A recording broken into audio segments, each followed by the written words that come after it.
Anyway, he asked me, he said, Dr. Church, are you busy? Which is funny because I'm always busy. Just never ask, are you busy? Say, can I borrow you for a few seconds? Yeah, you know, because if I'm not busy, I should be fired. Because I'm sure y'all are paying something in tuition every year, so keep that in mind. At any rate, he asked me to sign something which authenticates that he's a real person so he can vote absentee. Now, we found from the initial meeting with students about voter registration that a lot of students are actually registered to vote, but not a lot of students have an absentee ballot for where they're going to vote. So make sure you get that absentee voting thing taken care of today. Early voting started this week. And like I said, I tried never to use the word prove, but to prove that early voting is working, I went over, my wife and we voted.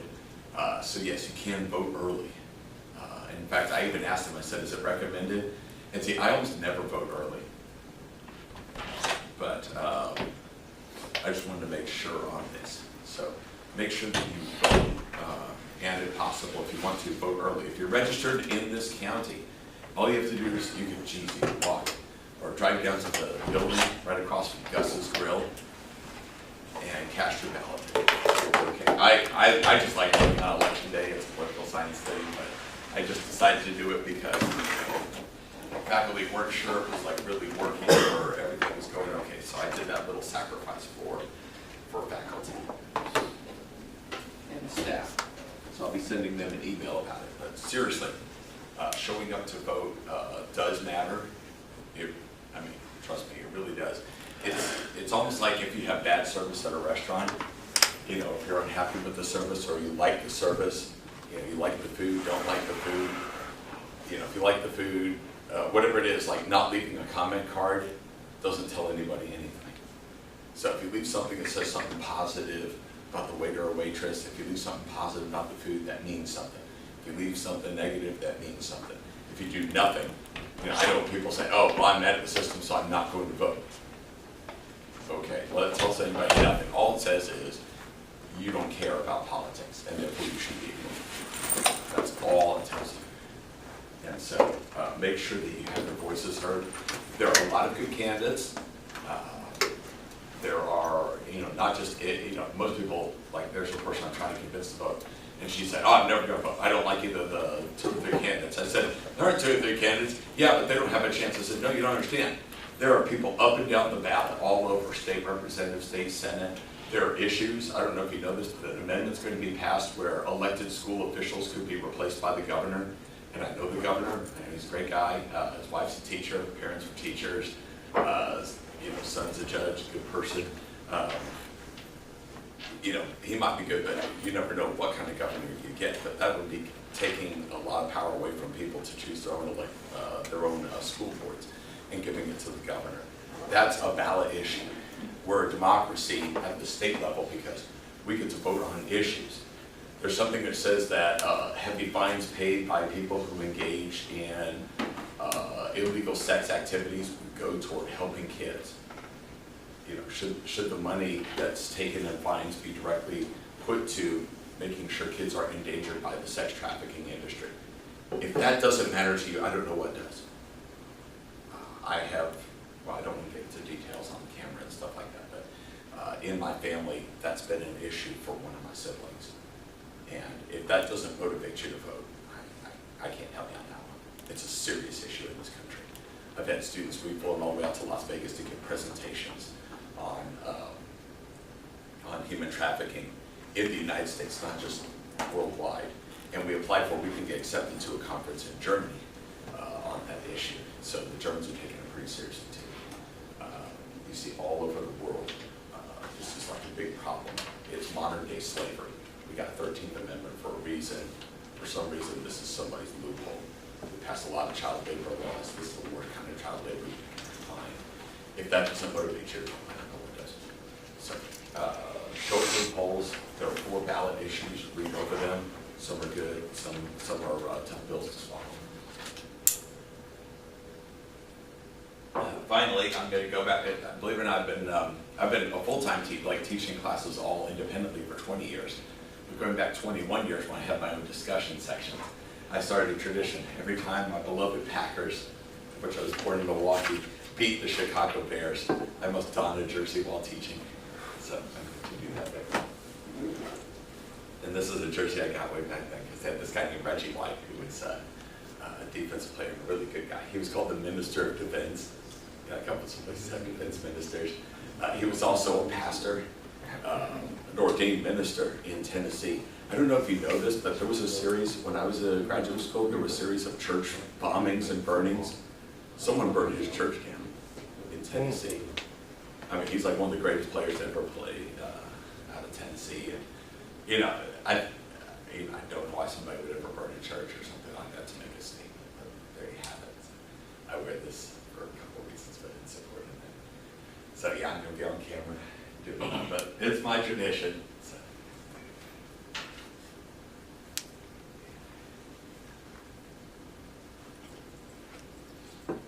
I may even go up to that, try and go up to that Green Bay Falcons game, see if I can wear this jersey and see if somebody from Wisconsin had someone who couldn't make the trip.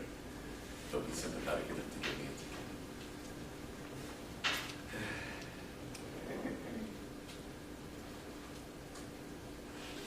Excuse me, sorry about those kind of raspy, almost technical skull. Today we're going to talk about education. We're going to look at Horace Mann, so make sure you turn to Horace Mann and the functions of education. I'm going to briefly mention John Taylor Gatto, and it involves something from this class. And finally, going to do a lab exercise. So remind me of the lab exercise sometime between 12:10, 12:15, or something, 9:10, 9:15. Also, one more thing, everything's coming on up. One more thing to mention is if you want to make up for an absence, I recommend that you come today at 11:15 to hear the distinguished alumni from LaGrange College. We have the first woman ever elected mayor of Lawrenceville and re-elected as well. She's an alum in political science. I may have mentioned this in class on Wednesday.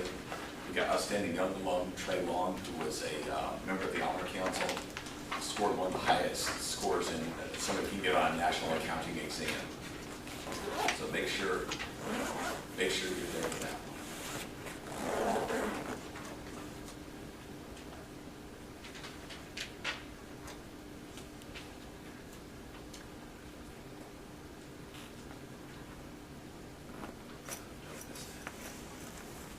And that'll be 11:15 in the Corn Auditorium. So if you've missed a couple classes, you want to get on my good side, that would be a good thing.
Does you hate autocorrect?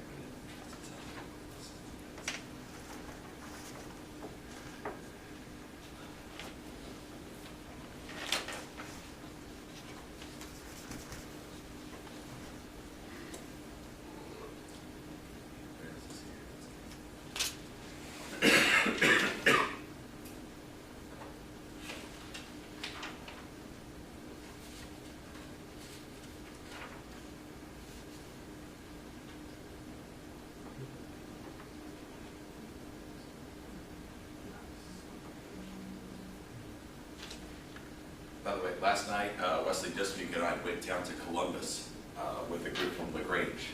He was the only student to go down. And we got to meet former presidential candidate and Massachusetts Senator Ted Kennedy's son, Patrick Kennedy, who was a 16-year veteran of Congress from Rhode Island.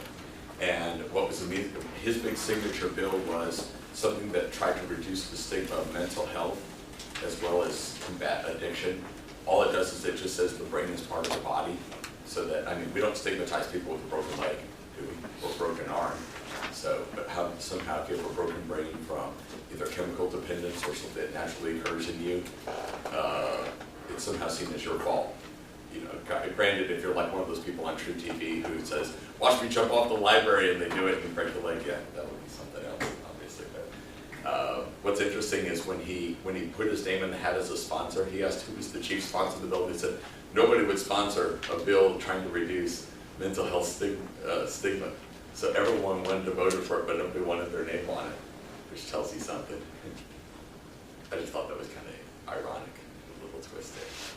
Oh, also, Jacob got some strong praise maybe from somebody, I mean, like it on who said it, but they singled you out as a person who said, do you know him? I said, wait, it's like my American experience. So, just wanted to point that out as well before I forget. So what is the education myth that we have? Like, why are we doing all this education stuff? Why are you here?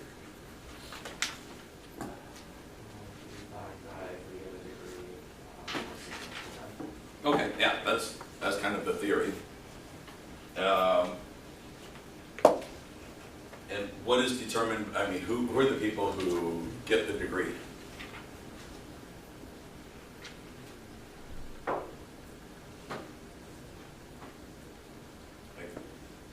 mean, the idea of, well, who gets education? Yeah, okay, well, that is, now when I say education myth, it doesn't mean it's a falsehood. Remember, what is a myth?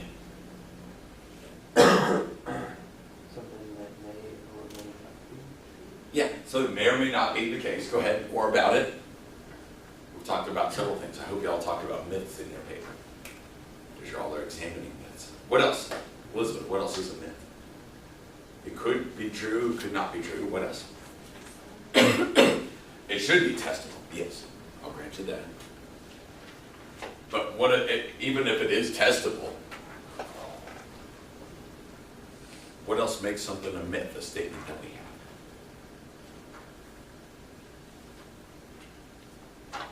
You got that it's not necessarily false, not necessarily true, should be testable. It makes sense to people. Models that make sense to people. They're just like, yeah, okay, that we can rationalize it in our mind. But the problem is we don't test these things. We just assume they're there. Oh yeah. Education, yeah, it helps you get ahead. Helps you agree, helps you be successful. And we just do this sort of thing without ever kind of evaluating whether it does matter or not as it goes. So that's what the myth is. That education can empower you. Also, what do I call it in the syllabus when I talk about education? And I got a copy of the syllabus. You can pull in on that. What's the myth?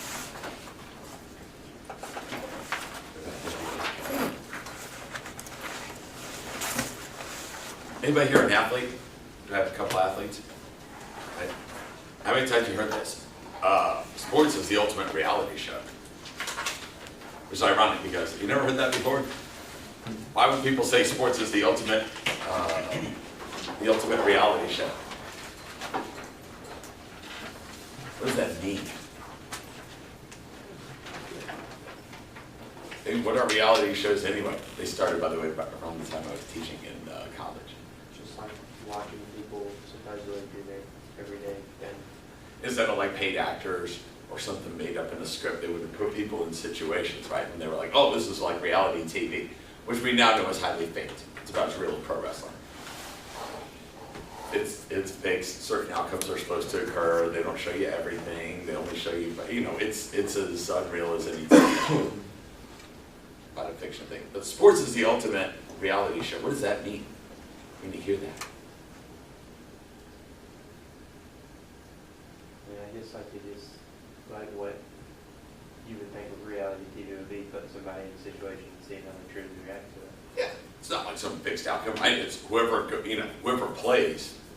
When you're playing the sport or something like that, the outcome is, the outcome is not predetermined. anyone can beat anyone. There's a phrase in football, on any given Sunday is what it starts as, meaning anyone can beat anybody. I have to tell this to my son when we're watching fantasy football, and he'll be like, or watching football because we play fantasy football, and he'll be like, oh my gosh, how did this team beat this team? And it's like, well, it's a reality show, like anything can happen. That's why I don't gamble on sports. Because, I mean, the unlikely can occur. Heck, even the people who fixed the World Series lost all their money. If you can't win money on fixing something, then why should you do it?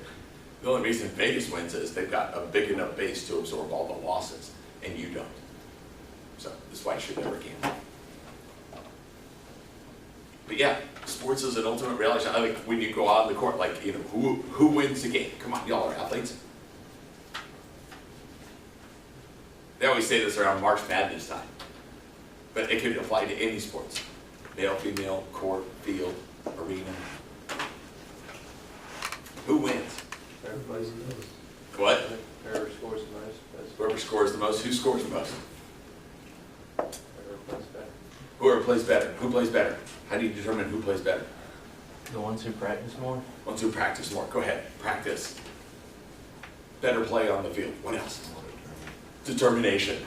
Heart. It's who wants it more. You ever see that where, like, what was it, Michigan State, one of the most talented teams, they were in almost everybody's Final Four bracket, and they lost to, who did this to? I can't remember which school they lost to, but it's like, they'll always say, so-and-so team wanted it more. Right? It doesn't matter who you came in with or what talent you have, it's who wants it more. That's what education is like. Education is the ultimate reality sport. It's who wants it more. I taught a cornerstone class where we actually had access to everybody's SAT scores. We had someone who scored over 1,200. He had a 1,270. Had a gal who scored 840. Her friend scored like 820.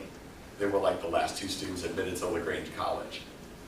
The person with the 12, it was a 1,270, didn't even finish his first year.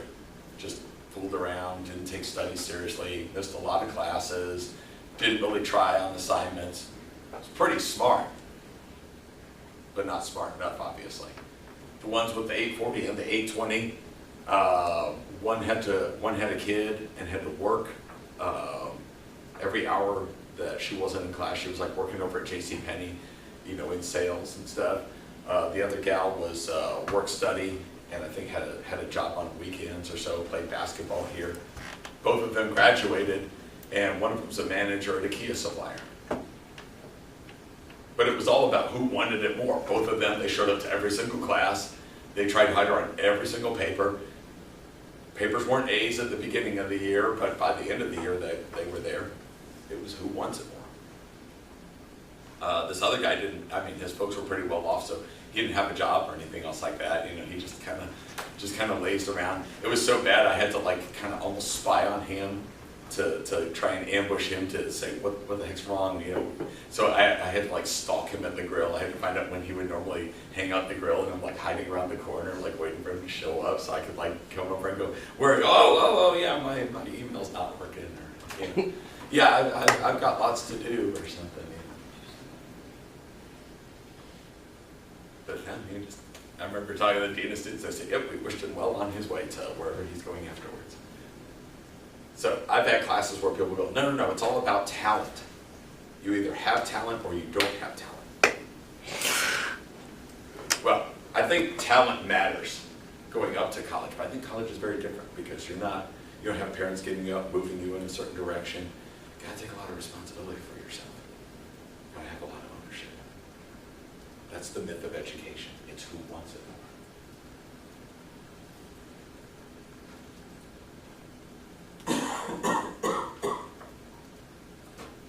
So, the United States, when we began, what kind of education system do we have?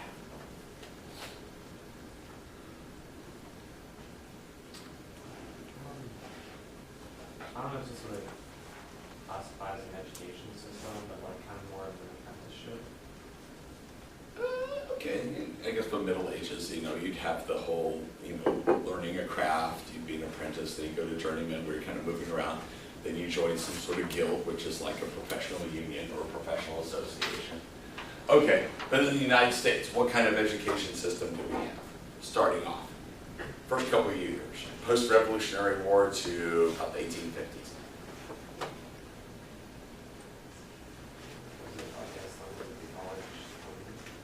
Well, not just, I mean, it would, go ahead. It's just like, You would have lower schools, of course.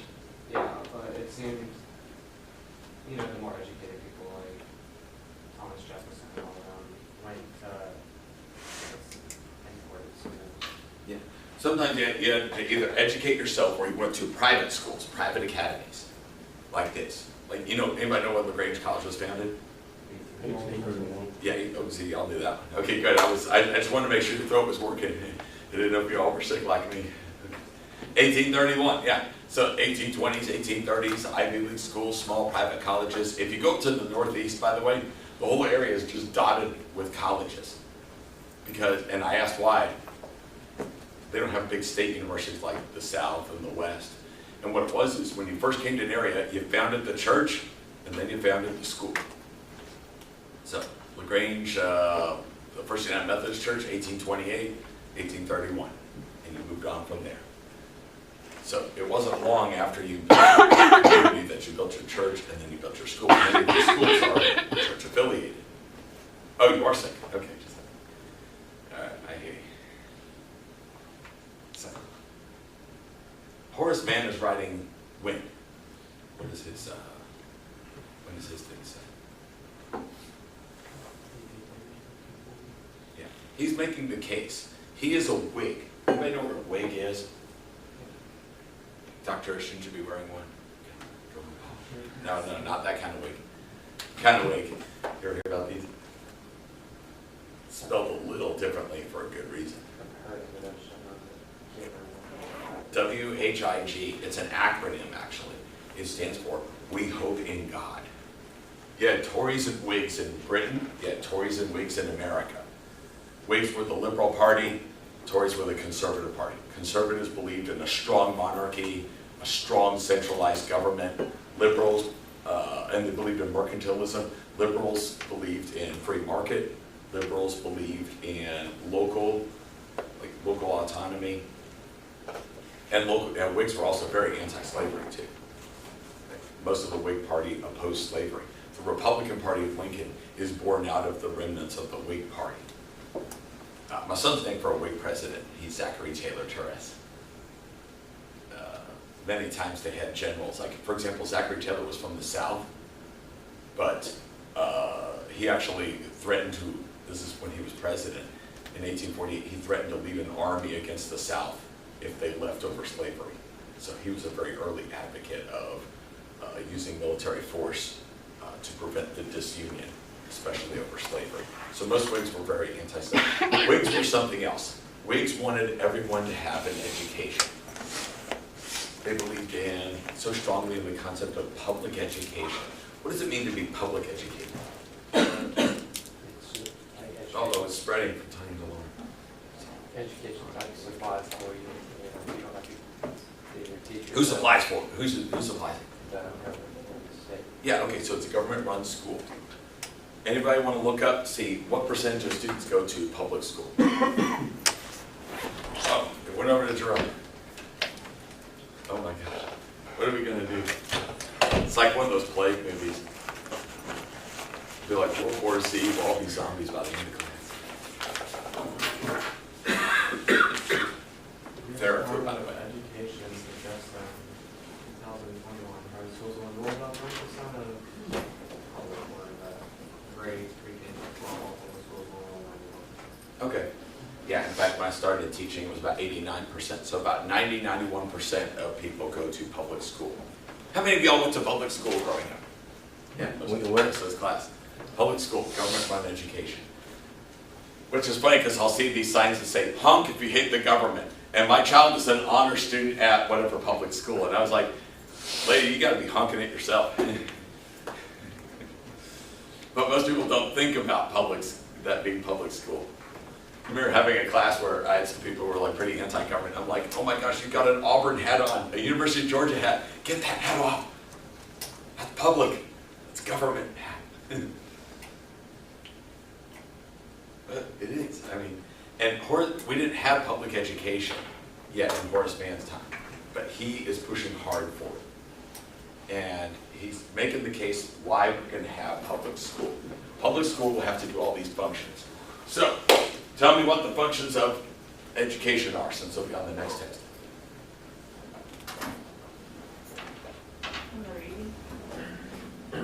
Yeah. What else?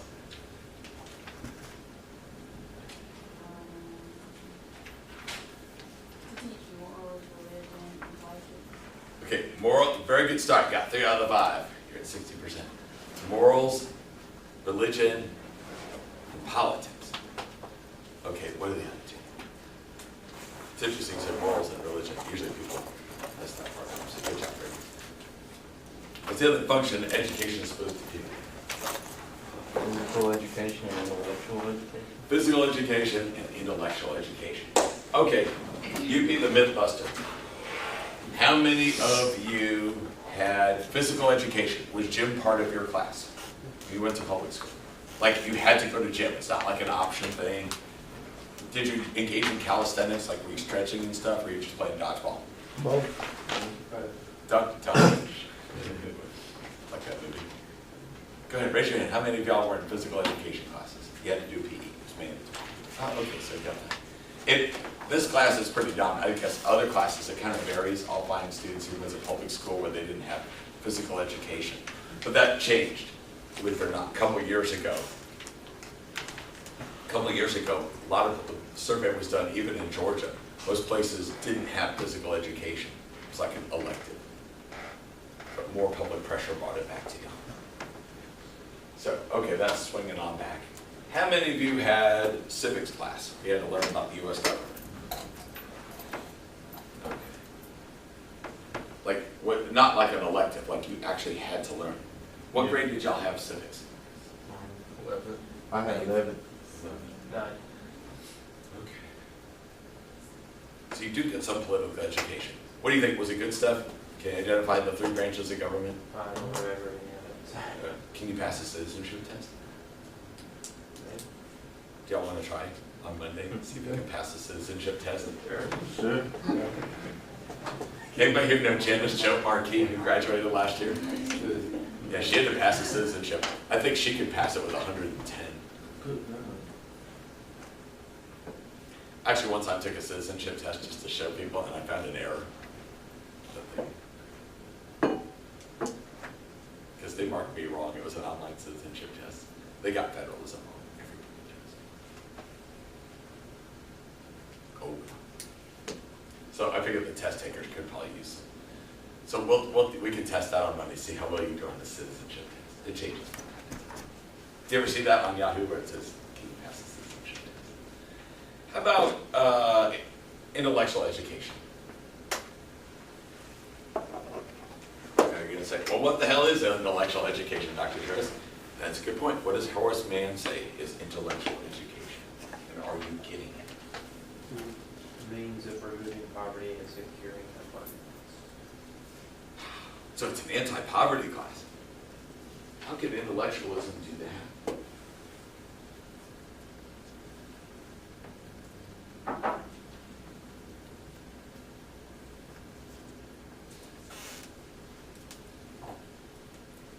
What's his strategy? Go ahead, it's from the reading.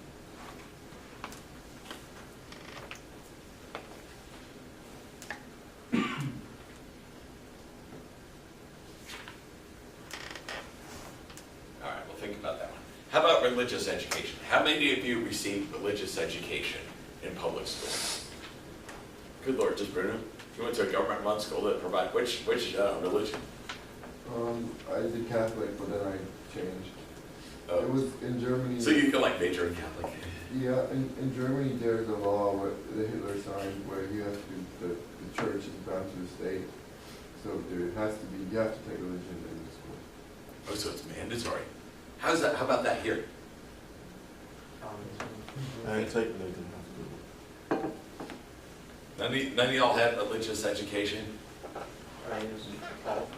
Public school? It was religion? It was just like mixed family. It was, I'm sorry? It was mixed family government. It was was mixing with government. Wow, religion and politics. Wow, that must have been exciting, of course. Go ahead, Elizabeth.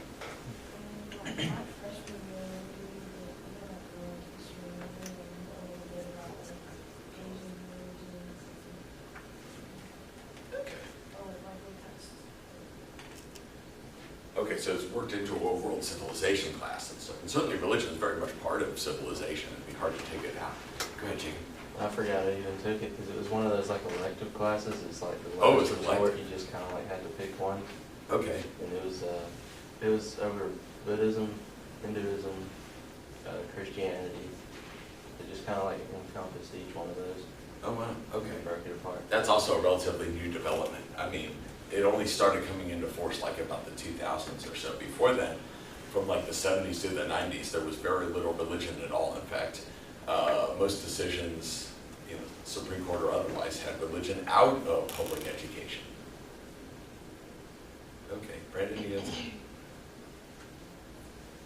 interesting, isn't it? But why did Horace Mann say moral education? Isn't that the same as religion?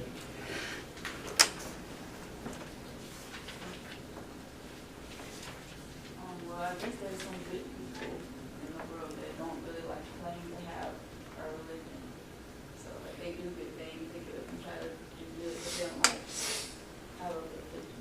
So you can't have morals without religion, is your argument. How else is religion, and I mean, certainly they overlap. I'm not here to say religion is immoral, not at all. Far from it. But how would it be different?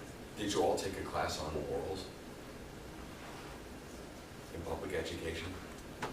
Okay, maybe it wasn't called morals, but you ever had to deal with like situations which question your morals when you're in public education? What's your example, if you can speak, Tony? Well, like I was raised in a very Christian family that comes from we're descendants of God, and what would be in class, and I was talking to my mom about evolution and biology, and my mom was like, that's completely wrong, and you need to stop taking that class. Okay, In a lot of situations like that. but I mean, in public education, not just in family. So, but that's like, you know, creationism versus evolution, but that's not morality, right? Not really, but that's like something that I kind of thought about. Okay. Did anybody have any classes where you would be put in situations and you'd have to decide like what you would do, what would be the right thing to do? Whether it's what would Jesus do or even what should be done? I wouldn't necessarily worry about do what's right or wrong, but AP psychology, forget the whole entire lesson that we were on, but basically we had these two choices. They were a little morbid. One would be like, you guys are in a cave, and the cave is flooding, and the first person to go is overweight. And they block the cave, but you have a stick of dynamite. It's like, do you choose to blow up the overweight person so everyone gets out, or if you let everyone die, let the overweight person live? You'll be ready in that situation, you know, if that ever should arise. Go ahead, Jacob. The only class I took like that was like the business ethics class. Oh, This is the closest thing. It's just like it gives you business scenarios and then ask you what would you do with them. did they give you any instruction on like what would be good business practices, what would be good morals, or did they just try and see what your morals were? It was mostly just kind of like seeing what yours were, but they did a little bit for what proper practice would be. Okay. We cover some sort of guidelines like utilitarianism. Did you know, or you covered something about, you know, here's what the law states or something like that, or even, you know, this is what you would do if you were a good Christian or something like that, or here's what the golden rule is. Did anybody have anything like that? Well, I mean, like, I went to a private school, but like all of my teachers were like that. I mean, we didn't have like a specific class or anything about like what was right and what was wrong. It was just my teachers, for the most part, had good morals and in their own way. Okay, so they would work it into like instruction, even like English, like why you shouldn't cheat or something Yeah, like rather that. being in middle school and literally like the first day of class with our teacher, one of her things was the golden rule. Like she had another law and she's like, as long as you're in my class, you know, you're gonna abide by the golden rule, and I suggest that you do it and outside of my class also. So Anybody ever see that poster, that sometimes you see the poster on sale where they show the golden rule, how it comes from every single religion? You know, all the great religious minds or something, and the common denominator is the golden rule. Well, that's something that they all share in common. This is what should be done. So how many of you would say that you had like education about morals, where not only you dealt with situations about dynamite caves, but also about you know, what would be good moral practices? I had a year. I'm sorry? I had a year. Oh, we don't count. We're not public education. Okay. No, I'm just kidding. No, but go ahead.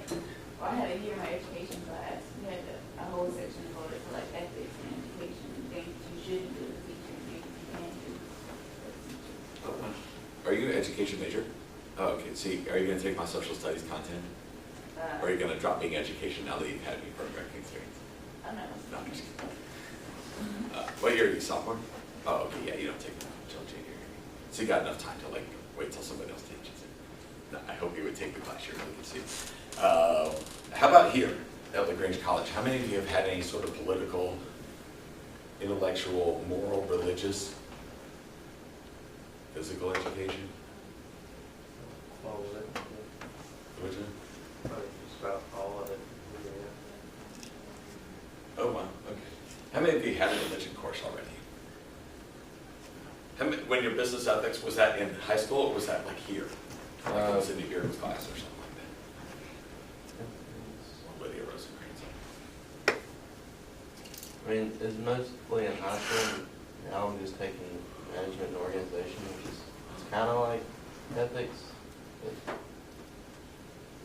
yeah, it's hard to say. Okay. Gotcha. How about you, Lauren? Do you take anything here, religion classes yet, or? I took a class on Christianity or something. Cool. Alpha Lincoln Filter? I had it with David. Oh, David. Yeah, I can see. He also offers world religion classes too, as well as ethics classes, where they deal with such situations. Isn't it ironic that the private school seems to be doing a slightly better job than the public school in terms of like offering some of these? But I think the idea is, back in those days, Horace Mann is probably educated in a private school, and what he's trying to do is he's trying to say whatever the private education is that he's giving at that time needs to be offered to everybody, or at least that was the thinking about it. May not have worked out that way. It could be just that it's such a big country, it's hard to manage, hard to make sure all of these functions came in. But he's trying to convince the voters of Massachusetts. He's trying to convince the state legislatures to adopt public education, where everyone would not only be offered the chance to school. Did y'all have public education as an option? How many had to go to school? How do you go to what? You had to go to school. Like, you have to go to a school, public or private.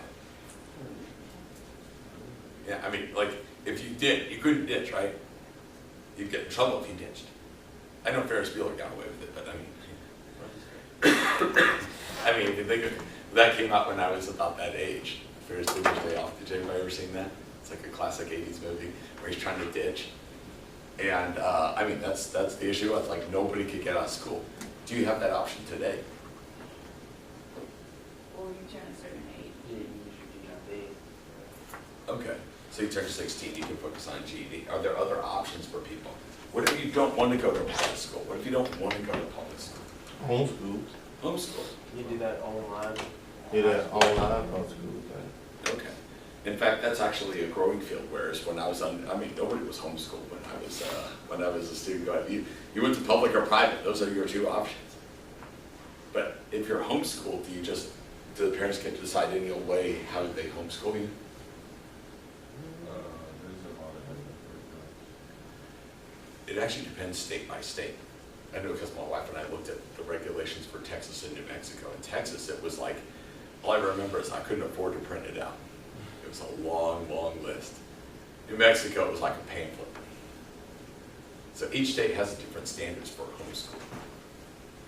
Now I got a question for you since it's 9:15. I want to move on a little bit. I want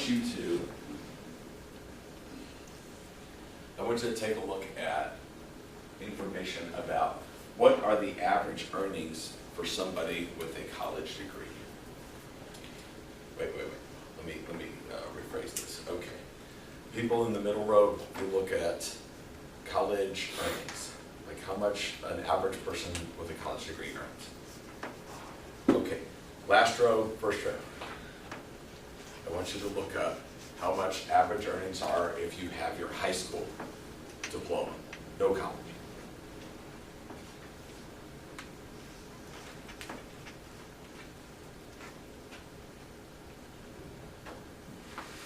How much what now? Okay, average earnings of someone, like how much a person earns on average who has a high school diploma.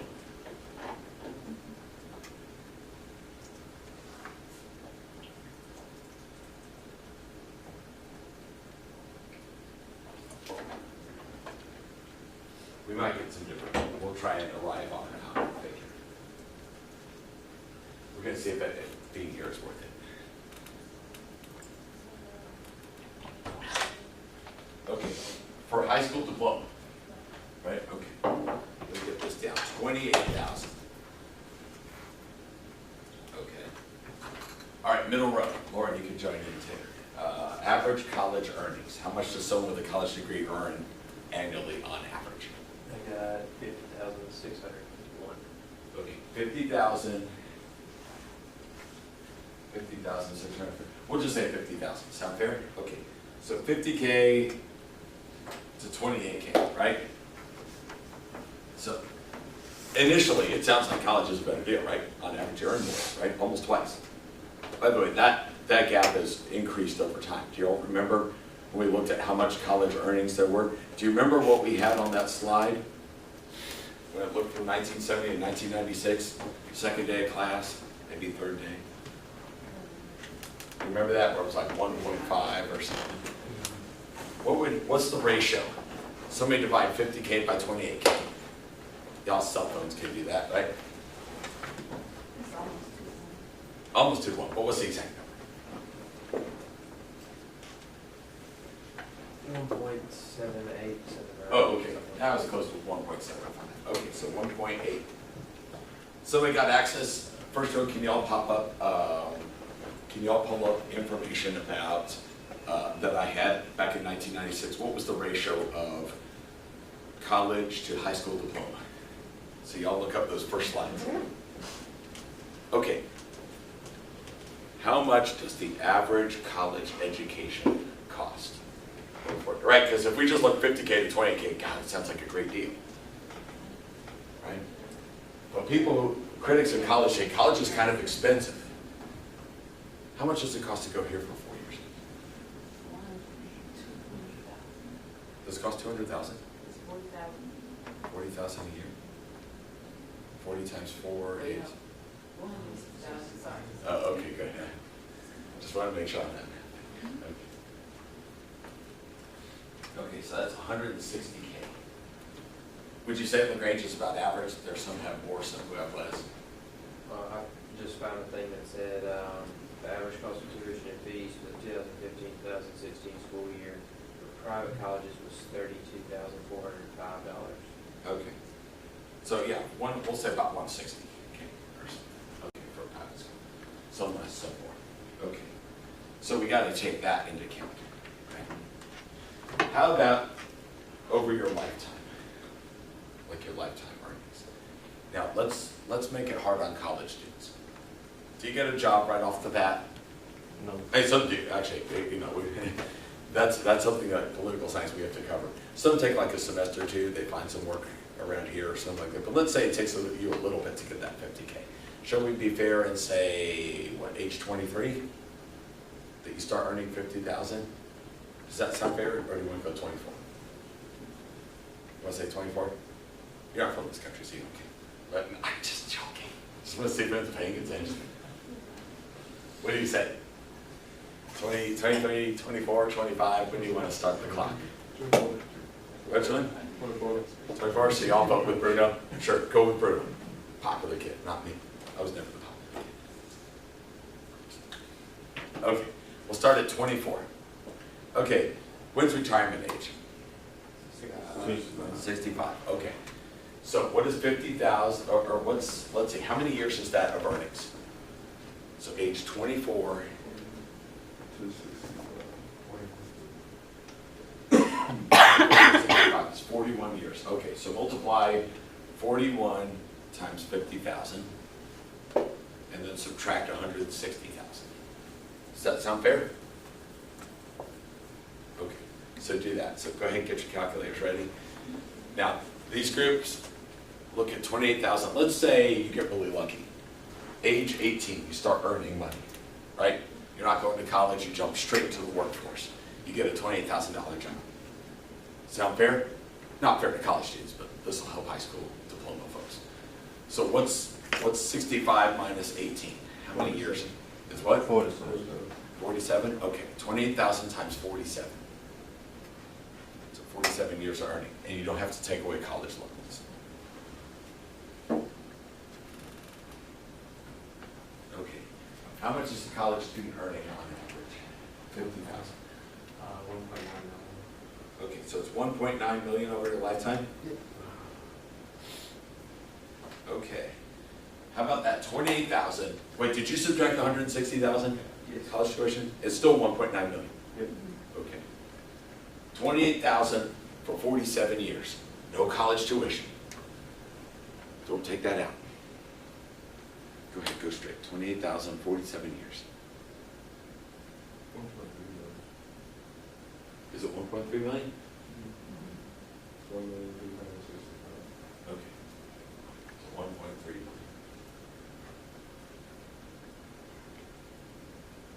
Okay. So even making it hard, even assuming you have no income between 22 and 24, even with the college, private school cost. So what's the difference? 600,000. So about 600,000 over your lifetime.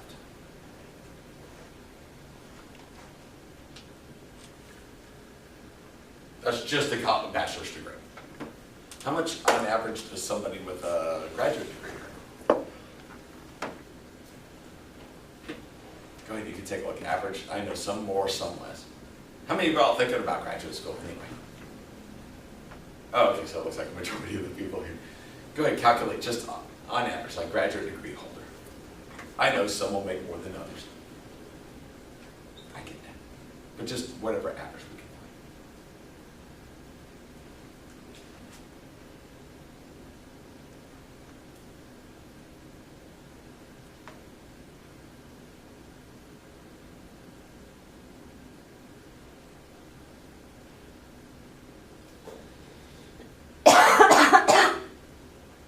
Are you like me, Gerald? You forgot the cell phone?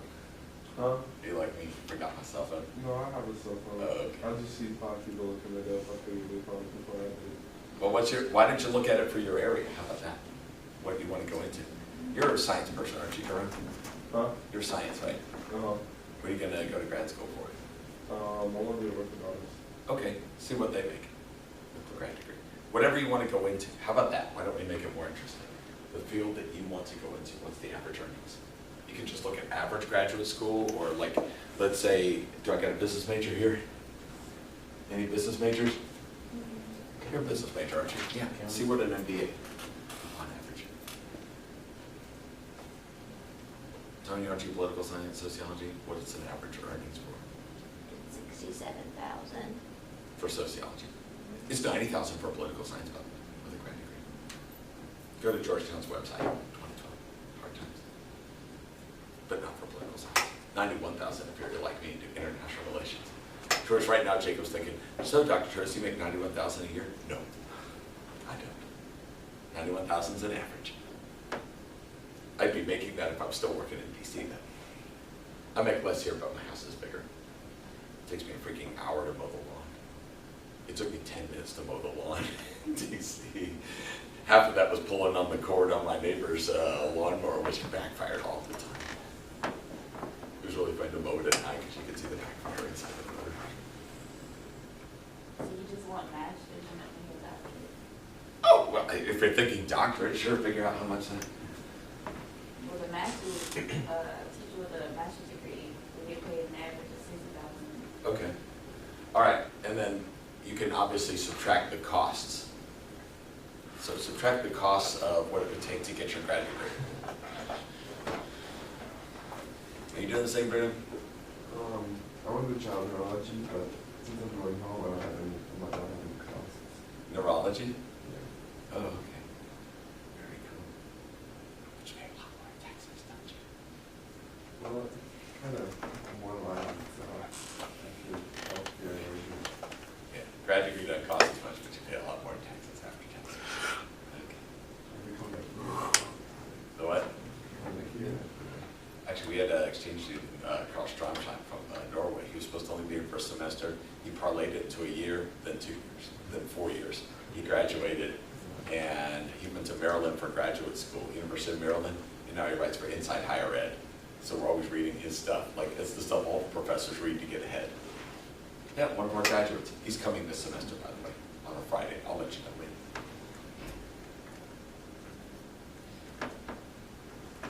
Well, with my lifetime, I'll make 2.3 million. Okay. And did you subtract the cost of, oh, wow, that's even with subtracting, so about $1 million more over your lifetime. Okay.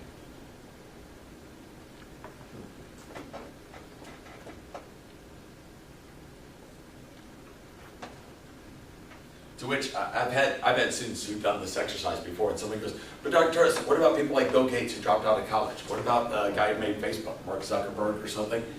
Yes, those cases are built into your averages already. So that's, you know, the earnings of the $28,000, that's with people who didn't go to college and their earnings. So that includes someone who went straight from like high school through sports and, you know, didn't go to college or something. That's included in the 28,000. So yeah, that includes Bill Gates. That number's already in there. So that's what people tell me. They're like, yeah, but not all college people earn $50,000 a year. I grant you that. Not all people who have a high school diploma earn $28,000. So I don't know, does this give you any perspective? Has anybody ever done something like this where you calculated like whether it was worth doing all this? I didn't until I was out of it. I was calculating whether or not it was worth going to graduate school. Because I had a good job at USA after I graduated. Do you think about like the median salary, how long you'd be working, like 65 minus whenever you get out of graduate school? How much is the median salary? Oh yeah, you can take that. You can cut that out now. So like how long does it take to get an education degree? So you can lop 2 years off of that. So 2.3 million. That would be like how many 2 years of not earning 60,000. So that'd be like 120,000. So it might be 220. It might be 2.25 So million. I still wouldn't be at 24, that's what I did. Oh, yeah, starting at 24. Oh, okay. So yeah, if you go straight through it, okay. But even if you want 2 other years off, you'd be down to 2.2 million instead of 2.3 million. So yeah, does that make sense? So your point, she would only be earning 2.2 million if you took like 4 years to get your degree. Like, as far as like, come on, orthodontist, you gotta go to dentistry school for 2 to 3 years. Oh, yeah, Go yeah. to specialty school at least 4 years, so that's like 6 years plus like Oh yeah. 21. And I'm assuming you're earning nothing. Yeah, at that time. Yeah. I mean, like when I went to, this is what we recommend, and I highly recommend that you all think about this too. Anybody know Abigail Bowen? She graduated last year. Anybody know her? She's at Georgia State University, and we do this. We recommend this for our political science people. It's like, yeah, grad school is expensive. Try and get someone else to pay for it. So what she's doing is she's working as a teaching assistant and research assistant. She doesn't pay a dime in tuition. She pays like student activity fees at Georgia State University. So whether she goes to a football game or not, her tickets are already bought for her. So I hope she went to that Wisconsin game. Going to the military, that's like that. That's what Tanisha Miles Jones did. She was a basketball player on the women's team, and she couldn't afford law school, but she became a JAG officer, and so that paid for her law degree. And now she's prosecuting terrorists over in. So sometimes some people go to the military to get the degree. We had a guy from the Army Corps of Engineers doing the same thing at Florida State when I was there. And I work extra jobs, like I worked in the bookstore, you know, because at that time I only earned $8,000 a year, but I didn't pay a dime in tuition. So You know, if I counted tuition, then it would, you know, my earnings would be a lot more. And I worked like summer over in the PR department, and a couple professors paid me to grade papers and have office hours and teach students how to write papers, so I make an extra $2,000 a year. So in reality, I made about $16,000 a year while being in graduate school, and I didn't pay for any tuition. So that's sometimes the way to do it. I mean, otherwise I couldn't have afforded a doctorate. No, my wife and I lived in, we actually shared a duplex with a Muslim family. Like, you know, we share a wall or something like that, so we just had different doors, different houses, but we shared the same. What's funny is I think they were more afraid or suspicious of me than I was of them. Until this one day, the wife, she was like far more religious than her husband. She converted her husband. She was like terrified of something, and you could tell she was really reluctant to do something. She knocked on the door and she was asking me to help fight this terrible creature or something. It was like a white trash can. Oh my God, I think it's dead. And so it was a possum. I was like, nah, don't worry, it's not dead. How do you know? It's plain possum. I said, it may be hard to believe, but it's more scared of you than it. So I got it out the back and got it out. After that, we got to fight it over the house a couple times. Yeah, so that's where the Quran in my office comes from. So they gave me one in gratitude for getting rid of the possum. I didn't kill it. I just, you know, now learned what it is. So I gave them a book on international politics that I'm studying from. So,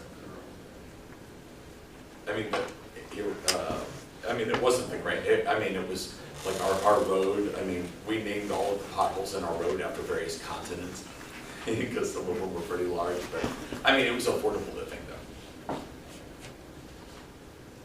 Yeah, we could have lived at the dorms, but then you're living in FSU dorms, and I mean, I'm sure we would have lost a lot of sleep. So we kind of lived on the fringes. Anyway, yeah, go ahead and get with the papers. Sorry, I can't remember, but do y'all find that interesting? I mean, it's why I'm teaching here, trying to get my kids to go here, why I'm encouraging them to go to grad school. I recognize that my kids may not make $2.2 million, they may not make $1.9 million, they might make less, but on average, to quote from the Hunger Games, the odds may be ever in our favor. Sure, if you got hard